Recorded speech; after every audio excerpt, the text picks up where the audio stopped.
कहानी के शुरुआत में हमें डायलर और उसकी गर्लफ्रेंड नातालिया को दिखाया जाता है। दोनों के दोनों जंगल में वेकेशन पर आए होते हैं। आगे इन्हें एक खूबसूरत जगह मिलती है। यहाँ ये लोग अपना टेंट कैंप लगाते हैं। फिर आगे जंगल में जाते हैं जहाँ इन्हें एक झरना दिखता है। उस जगह डायलर नतालिया को रिंग पहनाकर शादी के लिए प्रपोज करता है। नतालिया यह देखकर बहुत खुश होती है और उसे शादी के लिए हाँ कर देती है। वापस से अपने टेंट के पास आ जाते हैं। यहाँ डायलर कैंप के चारों तरफ फंदे लगाता है ताकि कोई भी जानवर आए तो इनके ट्रैप में फंस जाए। उसके बाद ये अपने टेंट में सो जाते हैं। देर रात में नतालिया को जंगल से कुछ आवाज़ें सुनाई देती है।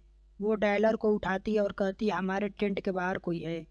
डायलर भी उस आवाज़ को महसूस करता है, लेकिन नतालिया से कहता है कोई जानवर होगा, तुम्हें घबराने की कोई ज़रूरत नहीं है, मैं तुम्हारे साथ ही हूँ। थोड़ी ही देर में इन्हें वैसे ही आवाज़ें सुनाई देती है, लेकिन इस बार नतालिया के कहने पर डायलर टेंट के बाहर जाता है। कुछ दूर जाता है तो देखता है कि किसी ने एक पत्थर के ऊपर दूसरा पत्थर रखा हुआ है, जिसे देखने के बाद डायलर काफ़ी हैरान होता है, क्योंकि कोई भी जानवर ऐसा नहीं कर सकता है। उसके बाद उस आवाज़ को फॉलो करते हुए डायलर जंगल के अंदर चला जाता है। वही हमें नतालिया को दिखाया जाता है, जिसके ऊपर कोई हमला करता है और उसे अपने साथ खींचकर ले जाता है। नतालिया की चीखें डायलर को सुनाई देती है। वैसे ही डायलर वापस कैंप की तरफ बढ़ता है, लेकिन नतालिया यहाँ नहीं होती और यहाँ पर सारा सामान बिखरा हुआ होता है।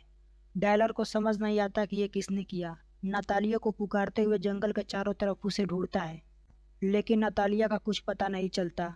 अब कहानी यहाँ से 1 साल आगे शिफ्ट होता है। डायलर अब एक मेंटल हॉस्पिटल में होता है। दरअसल उस घटना के बाद डायलर पर बहुत गहरा असर पड़ा था।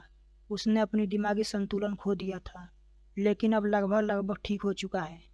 और वहाँ जो डॉक्टर होती है वो डायलर को डिस्चार्ज कर देती है, जिसके बाद डायलर अपने घर आ जाता है।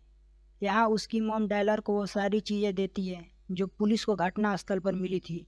इनमें नतालिया की भी चीज़ें होती है। इसमें कैमरा भी होता है, जिसमें नतालिया ने अपनी और डायलर की फ़ोटो खींची थी। जब डायलर उन फोटोज को देखता है तब एक फ़ोटो में पीछे कोई बड़ा सा साया जैसा दिखता है। डायलर देखते ही अंदाज़ा लगा लेता है इसी ने नतालिया को उठाया होगा। अब डायलर दोबारा उसी जंगल में जाता है ताकि नतालिया का पता लगा सके कि उस दिन क्या हुआ था। अब तक ना ही नतालिया की डेड बॉडी मिली थी और ना ही कोई सबूत। जंगल में डायलर अपने साथ कुछ सरवाइव करने की चीज़ें और गन भी ले जाता है। कुछ दूर अंदर जंगल में जाने के बाद डायलर को बहुत बड़ा इंसानों जैसा दिखने वाला फुटप्रिंट मिलता है। डायलर और भी चौकन्ना हो जाता है। कुछ समय बीतने के बाद डायलर का पानी खत्म हो जाता है। वही बगल में एक बहता हुआ नदी होता है, जिसमें अपने बॉटल को भरता है। पानी भरने के बाद देखता है कि उसका बैकपैक गायब है, वहाँ से गायब हो चुका था। अब डायलर को कुछ समझ नहीं आ रहा था।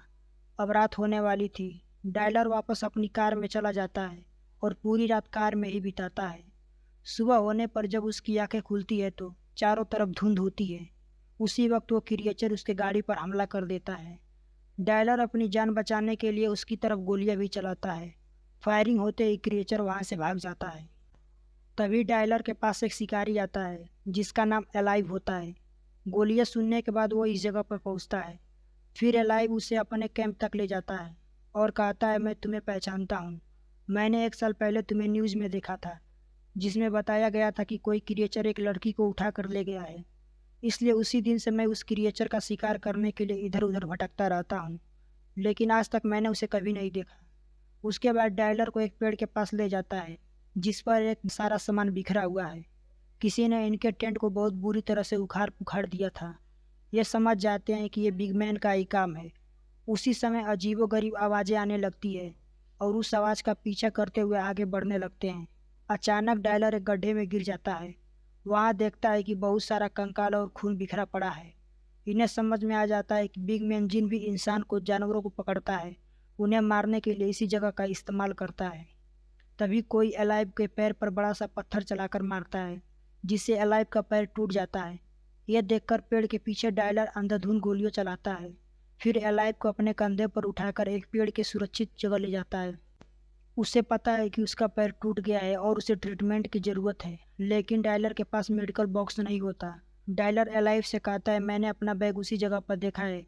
जब मैं नदी में पानी भर रहा था तब किसी ने मेरे बैग को चुरा लिया था और मुझे उस बैग को लाना होगा क्योंकि उसी में मेडिकल का सामान रखा है। डायलर दोबारा उस जगह पर जाता है जहां अभी भी बिग मैन ने उसके ऊपर हमला किया था, लेकिन अब यहाँ बिग मैन नहीं होता, यहाँ से जा चुका था। डायलर को अपना बैग मिल जाता है। तभी उसकी नज़र एक रिंग पर जाती है जिसे पहनाकर 1 साल पहले डायलर ने नतालिया को प्रपोज किया था। यह देखकर उसके आंखों में गुस्सा और दर्द दोनों आता है। तब डायलर तय करता है कि वो किसी भी कीमत पर बिग मैन को मारकर ही रहेगा। रिटर्न एलाइव के पास आकर उसके पैरों पर मलहम पट्टी करता है और उसे सहारा देते हुए बिग मैन के एरिया से दूर ले जाता है। ये दोनों एक नदी के किनारे जाकर रुकते हैं। रात को बिग मैन ने इन पर हमला किया था, इसलिए दोबारा ना कर इसलिए अपने चारों तरफ आग जला देते हैं। अब सुबह हो जाती है। ये दोनों यहाँ फंसे हुए हैं। एलाइव के पैर की हड्डी टूटी हुई है, इसलिए कुछ दिन इन्हें यहीं बिताना होगा। इनके पास खाना भी खत्म होने वाला है। जीवन यापन करने के लिए डायलर नदी से मछलियों को पकड़ता है। अब इनकी दिक्कतें और भी बढ़ जाती है क्योंकि बर्फबारी होनी शुरू हो गई थी। एलाइव को पता है कि मेरे वजह से डायलर भी फंसा हुआ है, इसलिए एलाइव डायलर से कहता है तुम मुझे छोड़कर यहाँ से चले जाओ। लेकिन डायलर साफ साफ मना करते हुए कहता है मैं तुम्हें अकेले छोड़कर नहीं जा सकता। अब रात हो जाती है। एलाइव कहता है आज रात को मैं पहरा दूंगा, तुम सो जाओ। जब डायलर सो रहा होता है तब एलाइव चुपके से डायलर को छोड़कर यहाँ से निकल जाता है। अगली सुबह जब डायलर उठता है तो देखता है कि एलाइव नहीं है। जंगल में उसे ढूंढना शुरू कर देता है। तभी उसे एलाइव की चीख सी सुनाई देती है।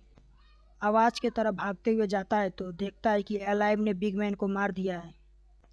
बिग मैन उसे भी देख लेता है और उसे हमला कर जख्मी कर देता है। डायलर उस पर गोलियां चलाता है जिससे डरकर बिग मैन वहां से भाग जाता है।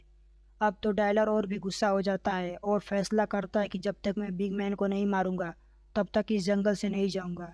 इसलिए वो बहुत सारे हथियार तैयार करता है और उस जगह पर जाता है जहाँ डायलर ने अपनी गाड़ी पार्क की थी। वो गाड़ी के चारों तरफ ट्रैप तैयार करता है जिसमें बिग मैन को फंसा सके। उसके बाद एक लकड़ी के गाड़ी के हॉर्न में फंसा देता है जिससे हॉर्न लगातार बजता रहे। बिग मैन हॉर्न की आवाज़ सुनकर उस जगह पर आ जाता है। बिग मैन उस तरफ से नहीं जाता जिस तरफ डायलर ने ट्रैप लगाए थे, लेकिन डायलर ने चारों तरफ पेट्रोल गिराए थे जिस पर गोली मारकर आग लगा देता है। आग बिग मैन के शरीर को पकड़ लेता है। जलते हुए शरीर को लेकर बिग मैन जंगल की ओर भागता है और वही जंगल वाले रास्ते पर एक गाड़ी को आते हुए देखते हैं। उसकी नज़र डायलर पर पड़ती है जो जख्मी होता है। वो शख्स डायलर को उठाकर हॉस्पिटल में लाता है और इसी सीन के साथ ये मूवी खत्म हो जाती है।